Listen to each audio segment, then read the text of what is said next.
The Monday, October 9th, 2023 Juvenile Detention Center Board meeting will come to order. Sheila will call the roll, please. Mayor Joe Carr. Here. Judge Steve Daniel. Here. Ms. Claire Maxwell. Here. Dr. Michael E. McDonald. Here. Director William Cope, I believe, is out today. He is. Dr. Anita Heron. Here. Mr. Chris Johnson. Here. We have a quorum. Thank you. It doesn't appear like anybody has signed up for public comments, and I failed to approve the minutes. Mr. Vice Chair, have you had a chance to review the minutes of the previous meeting? I have a motion on the minutes. Do we have a second? We have a second from Dr. Herron. All those in favor of approving the minutes say aye. Aye. Opposed? The ayes have it. The minutes stand approved. And nobody has signed up to open positions. Ms. Duke, open positions, please, ma'am.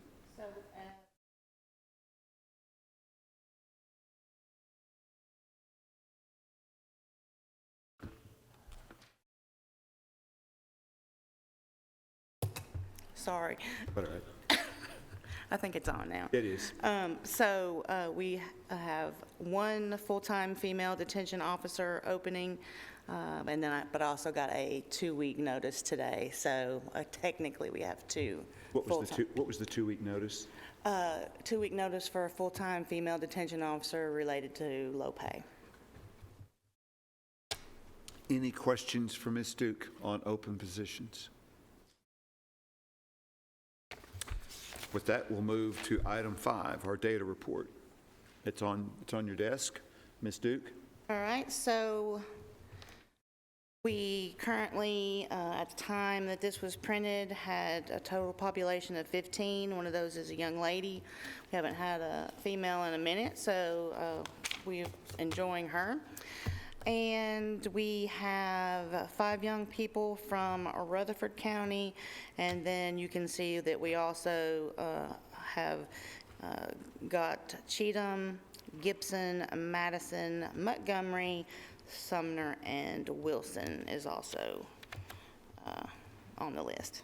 Remind the board again, what is our capacity? The total complete yes, ma'am. Capacity is 64. 16 of those are dorm beds, so we haven't technically used those dorm beds in many years. So that takes us down to 48 single-person rooms. Any questions for Ms. Duke regarding our data report? How many of those are female? Are they equally divided? The 48 that you were speaking of? So the way that the facility is set up, we can be quite flexible in where we house young men and where we house young women. Obviously, they don't ever share a housing pod or a dormitory. So depending upon which way the population is running, we can do them either in a dorm or in a pod. The ratio, the staff to child ratio remains the same regardless of whether it's in single-person rooms or if it's in dormitory style. So currently the female is housed on one of the housing units similar to the boys, if that answers your question. Judge Daniel, do you want to continue? So when that happens, what does the capacity go down to? I mean, for men, as opposed to women? Okay, so that's a loaded question, because if we could have one young man and then we could have, 15 young ladies. We just move our staff to where they are needed, if that answers that question. Judge Daniel, were you satisfied? Okay. Any other questions for Ms. Duke on the data report? Seeing none, we'll accept and move on. Educational Services Report. Ms. Duke. Okay, so this is very similar to what you're used to seeing. with the majority of it being Edgenuity. And then, of course, Mr. Davis with the Board of Education comes in to handle special education students. This gives you just a little overview of the subjects that they discussed during the timeframes on those days.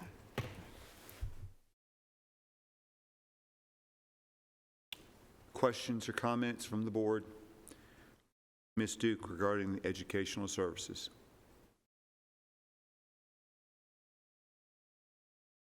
Seeing none, without objection, we'll accept the quarterly reports for July, August, and September. Ms. Duke?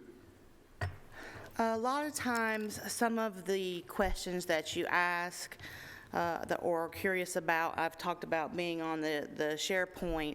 There was a time when a previous board member had asked that we see those on a quarterly basis. So just keep in mind that the way that our public safety, which is who I begin this reporting with, the way that meeting falls, I'm generally reporting on the previous month's data. So this quarter was for the month of July, August, and September. So what you're going to see in front of you is going to be technically June, July, and August data, but was reported in the following month. And you can access not only these quarterly reports, but these reports since almost the beginning of time on SharePoint at your convenience. It just generally gives information such as population averages, the amount of money that we are receiving from out-of-county youth, how many young folks came in the building and were released, charges of the young folks that were detained, charges of the young folks that were released. Each month also has STD statistics for chlamydia and gonorrhea, and our percentage of positives for those.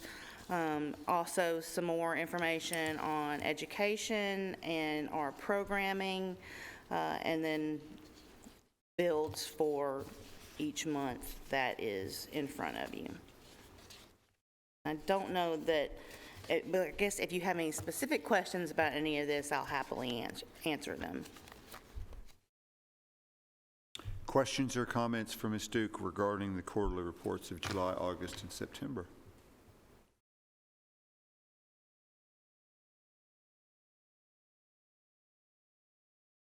Judge Daniel, you're recognized. I didn't look at this beforehand. I don't know, probably I should be able to get it SharePoint before we have the meeting, but on the amounts that are owed, are they, as I understand it, paid in full at this point?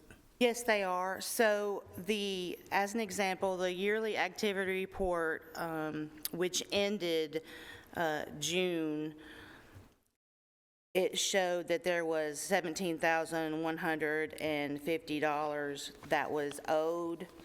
And then on the next month, which was July, it shows that $17,150 for the last fiscal year was all paid in full, and that there was a current billing that had also been received by the time of this next month's report.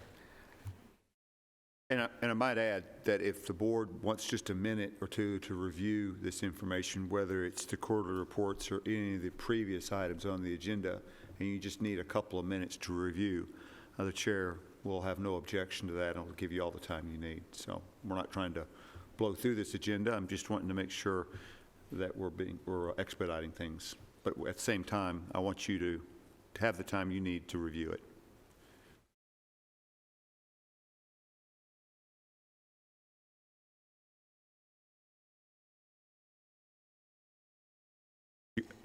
Any other questions or comments for Ms. Duke regarding the quarterly reports? It appears none. If so, we'll go to item 8 on the agenda, the agreement with volunteer behavioral health. Ms. Duke. So one of the things that was in our budget that we have already discussed and has already passed, obviously, is that part of minimum standards requirements require us to offer certain mental health services to the young people that are in our care. We have done that for several years through an organization called Volunteer Behavioral Health Care. This is a new agreement with them that has had some minor wording changes, and specifically around just liability issues that both their attorney as well as the county attorney have looked at and approved. So the last page is also the rate exhibit. So let you know when they do come for the young people who either request it or that we feel would benefit from it is shown, and they can, as I said, they can either request to speak to someone, or we can make a referral, or even a third party could request, a parent, an attorney, caseworker, and we make those referrals to Volunteer Behavioral Health Care, and then they set up appointments and come in to visit. So this is the new MOU agreement between Juvenile Detention and this particular agency, and because it involves money, we have to run it through the board and committee process, and so I'm starting with the board. With regard, this is an MOU, but it's not a contract by definition, correct? No, that's correct. The reason I'm asking is, would it be necessary for County Attorney Nick Christensen to review it, and if so, has he done so? He has reviewed it. There were changes. They went back and forth for several weeks, and this is the final agreed-upon version. So he has seen it, and this is the result of that work? Yes. Perfect. Questions for Ms. Duke? Judge Daniel, you're recognized. Do you know what area that there was this back and forth of change? The only disagreement was that the original MOU had only one party with liability issues, and this has changed that wording. So it was in the liability issues.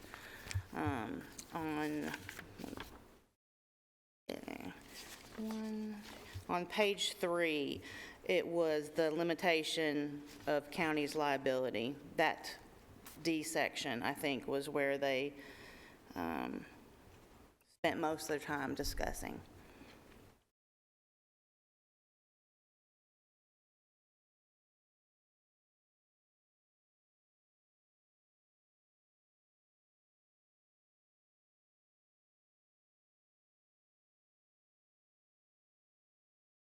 Judge Daniel, do you have a follow-up? Take your time. As I understand, we're talking about subsection D. That's correct. Okay, so it says neither RCJDC, that's us, nor county shall have liability except for as specifically provided for in this agreement. Basically, as I read it, it says we are not going to be liable for any lost revenue, profit, et cetera. Pretty all-inclusive. I may not be the person to talk to about the liability. I do know that it took them a long time to be happy with the way it currently reads. I think they just wanted to make sure that there were no issues on either side, since it is a service that they're providing to the young people, that the young people are not required to do. If they don't want to, it's totally voluntary. So if at any point while they're seeing any of the caseworkers from this department or agency, if they say, you know what, I'm done, I'd like to, go back to my room or whatever, they can. And we include the parents in these services. So I just think they wanted to make sure that there wouldn't be any specific issues since it was a correctional facility. Dr. Herron, you're recognized. Ms. Duke, will we be applying for some of that grant money under the CARES Act? Because I know the state just got like $264 million for mental health, juveniles, and I'm not sure. Are we going to be applying for that to provide these same services? We have not looked into that. One of the issues that Judge Daniel brought up last time, I also have not had a chance to look at. He wanted me to check into the state funding regarding the enhanced juvenile sentencing issues. So if it's okay, I can look into that at the same time and hopefully be able to come back next month with something. The main issue with that we have had in the past is even young people who are eligible for services through TennCare, which is where the money you're talking about is mostly going, is when those young people are detained in a facility awaiting court, TennCare does not apply to their case anymore, and so those services are no longer free to the child. So we're required to provide the services per minimum standards, and it's not something that I've looked into as of yet to try to get any sort of partial or complete reimbursement for those funds, but it's something that we can do. Let me chime in here if I may. Dr. Herron, Rutherford County is blessed to have Ms. Reba Carlton, who oversees the research for federal and state grants on behalf of Rutherford County and its departments. My Chief of Staff, Eric Hennessy, works really closely with Ms. Carlton, especially in recovery court and soliciting grants, as well as some other areas. And if there's no objection, I can have Mr. Hennessy and Ms. Carlton, who is quite adept at doing this kind of research, which can be very time-consuming, but I would be glad to instruct her to see if any such grants are available for the Juvenile Detention Center. Only because I sit on the Behavioral Health and WAC. So we just met with the Commissioner of Mental Health, and she just said that all 26 counties are supposed to get a part of this pie. And so I'm not sure on how it is divided or how it comes, but I can make sure I can find out and send that information to you. But it's $264 million is supposed to be going to mental health and juveniles. And so really not really sure how everyone's supposed to get it, but who gets the bulk of whatever. But I can make sure that you get that information and how it should be dispersed. If you're aware, or you can create some shortcuts for us to do so, that would be outstanding. Okay, will do. Thank you. Thank you very much. Yes, Claire. Claire, if you'll pick up your microphone so we can hear you. You're recognized. I'm sorry. I know there were several mental health bills that came up in the last legislature. This did not make it through. I was very, very, very disappointed that TennCare was not paying for more mental health for some of these juveniles. So I'm going to keep pushing, and there are several people advocating for this, and I think this is going to come up again, and hopefully we can get that fixed and get it changed. Ms. Herron, you're recognized. Yeah, it's not, I'm sorry, it's not TennCare. So it is this Partners in Cares money, and it's $264 million. So it's a little different. It's totally different than what you're talking about, but I want to make sure that we fix this end, because when I was told last year that TennCare wasn't paying, it was very upsetting to me. And I think because when you're dealing with, right now, the issues with juvenile detention is a big thing right now. And so they're taking it out of the hands of the medical part of it and putting it in the hands of the mental health part of it. Yeah. And so where all the money and the funding is coming from that end. So 10 Care doesn't do it. So you'll get people that, all of your therapists that will ride with police officers and making sure that the mental health. Now in the juvenile detention, because there's a rise there, they're now saying, okay, she just allocated, and she's like, I don't even know how I got $264 million, but she has it, and making sure that the juveniles are getting, juvenile detentions are getting this money that is supposed to be where it's allocated for mental health, starting on the preventive side of the house versus waiting until it's still out of control, and we have no control Well, over I it. agree, I agree. I want those monies to be available for our juveniles. I don't know, but there may be something that juvenile court is involved with that they have set up, especially if it is to be preventative. Not that I don't think that we're still in the preventative area, because we are, but I can also reach out to Rutherford County Juvenile Court and just ask if they are part of that, and if they're, perhaps they know more and can shed some light as well. As this board disseminates information to you regarding the potential for this grant or any other grants that we may be eligible for, please, Lynn, communicate that with Eric Hennessy so he can then loop back in Reba Carlton, because I absolutely don't want to miss out on any federal, state grant funding abilities that we have may be available to us. Judge Daniel, you're recognized. On the overall court side of it, the administrative office of the court also services juvenile courts. You might check with them as well. Eric, you're in the audience. You're getting all this, right? Thank you. Any other questions or comments? Outstanding. Dr. Michael E. McDonald, is that right? E? Was it E? Yes. What does the E stand for? I've been waiting for you to raise your hand. I want to know. Sheila made a point to say Michael E. McDonald, and she did. Yes, the chair wants to.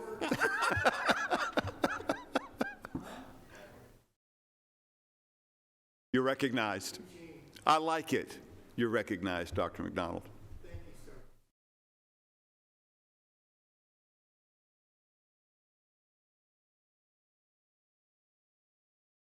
sir. Thank you. Probably either, I don't know that it has to be, it could just be forwarded with, Recommendation. yes. So, well, thank you for getting us back on trail, because we went down several rabbit trails, and you're correct. We do need a motion of recommendation to send to the full commission. So thank you. Is that a motion, Dr. McDonald? We have a motion to recommend from Dr. McDonald. Do we have a second? Second. We have a second from Ms. Maxwell. Do a roll call vote, please. Aye.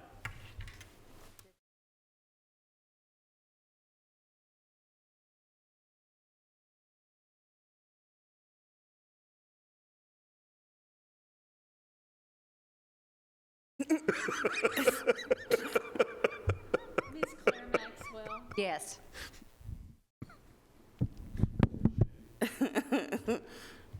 All right. You have a wonderful sense of humor. Thank you. Finally, we're on to other business, and we're looking at the meeting dates for our calendar of 2024. This year, I think we have changed the meeting date for the November meeting. Is that correct, Sheila?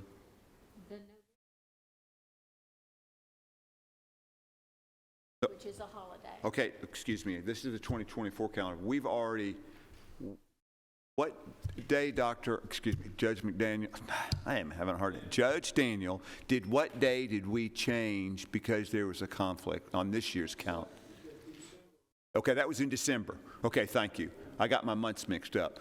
So we normally meet the second Monday of every month, correct? Yes, sir. And November 11th is a holiday?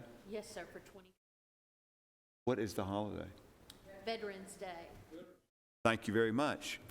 So why don't we do this? Do you anticipate, Judge Daniel, that December 2024 will also have to be moved?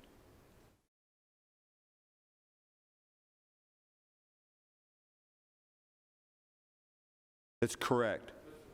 Is that? Okay.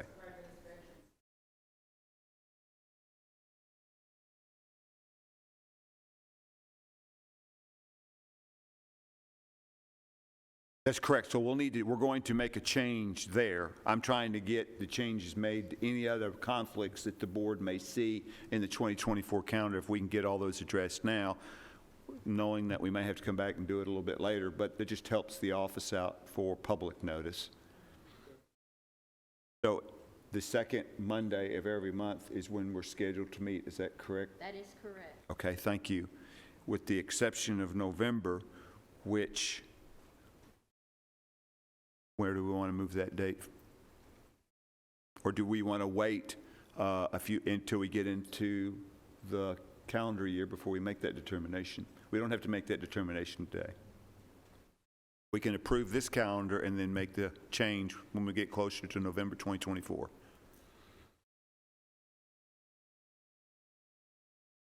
Dr. McDonald. So we have a motion to approve this calendar. Do we have a second? Second. We have a second from Mr. Johnson. All those in favor of approving the 2024 calendar for the second Monday of each month, say aye. Aye. Opposed? The ayes have it. So what we'll do is, when we get closer to that month, we'll address it at that time. Perfect. Thank you. Any other business before the board? Judge Daniel, I don't think there's a meeting that goes by that I don't butcher your name. I do not know what the I don't middle- understand it. I don't That's either. what- It's driving me crazy. Yeah. But thank you. Last meeting, we discussed the possibility that it might be appropriate for us to have a subcommittee or some type of relationship with the Rutherford County delegation concerning this issue of the cost of any change in juvenile criminal punishments and incarcerations as it reflects changes of state legislation giving rise to us having more residents and having funding from the state. Should we do something about that? In my opinion, we should, and I'm glad you brought that up because that absolutely slipped my mind. And whenever there's an opportunity to engage the delegation, our delegation, which is 7 members in one of the larger county delegations in the General Assembly, when we don't do that, quite honestly, we're leaving something on the table. And so I think maybe 2 members, and this is just a suggestion, 2 members of this board should reach out to the delegation on behalf of the Juvenile Detention Center Board for that legislation that might assist. Example, the 10 care legislation would be a classic example of that, and some other things too. And I might add also that Rutherford County, for the first time, has a lobbyist, and so that lobbyist, through the mayor's office, could help us also find things that may be available to our delegation in the way of changes that we're just not taking advantage of. So I want to leave this open for discussion because I know where I think I want to go with this, but I think the chair needs to be silent for a second.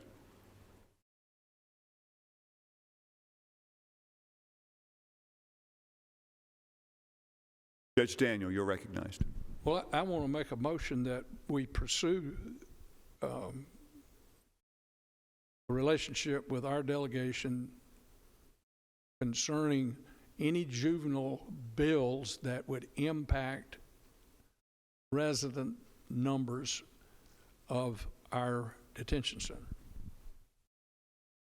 We have a second. Do we have a second? Okay, I would like to have some discussion on this if we could. And the reason I want to have discussion is, and since this is your motion, Judge Daniel, do you envision how this board would interact with the delegation? Would all members of the board interact? Would there be one or two that would be appointed by the board to lead that interaction? How, in your mind, do you suppose that we transactionally do this? I suggest that we do it the most effective way, which would be to, in my mind, have a discussion with them about how they would like to be approached first and see what their position is. And I'm for any and all members who would want to participate.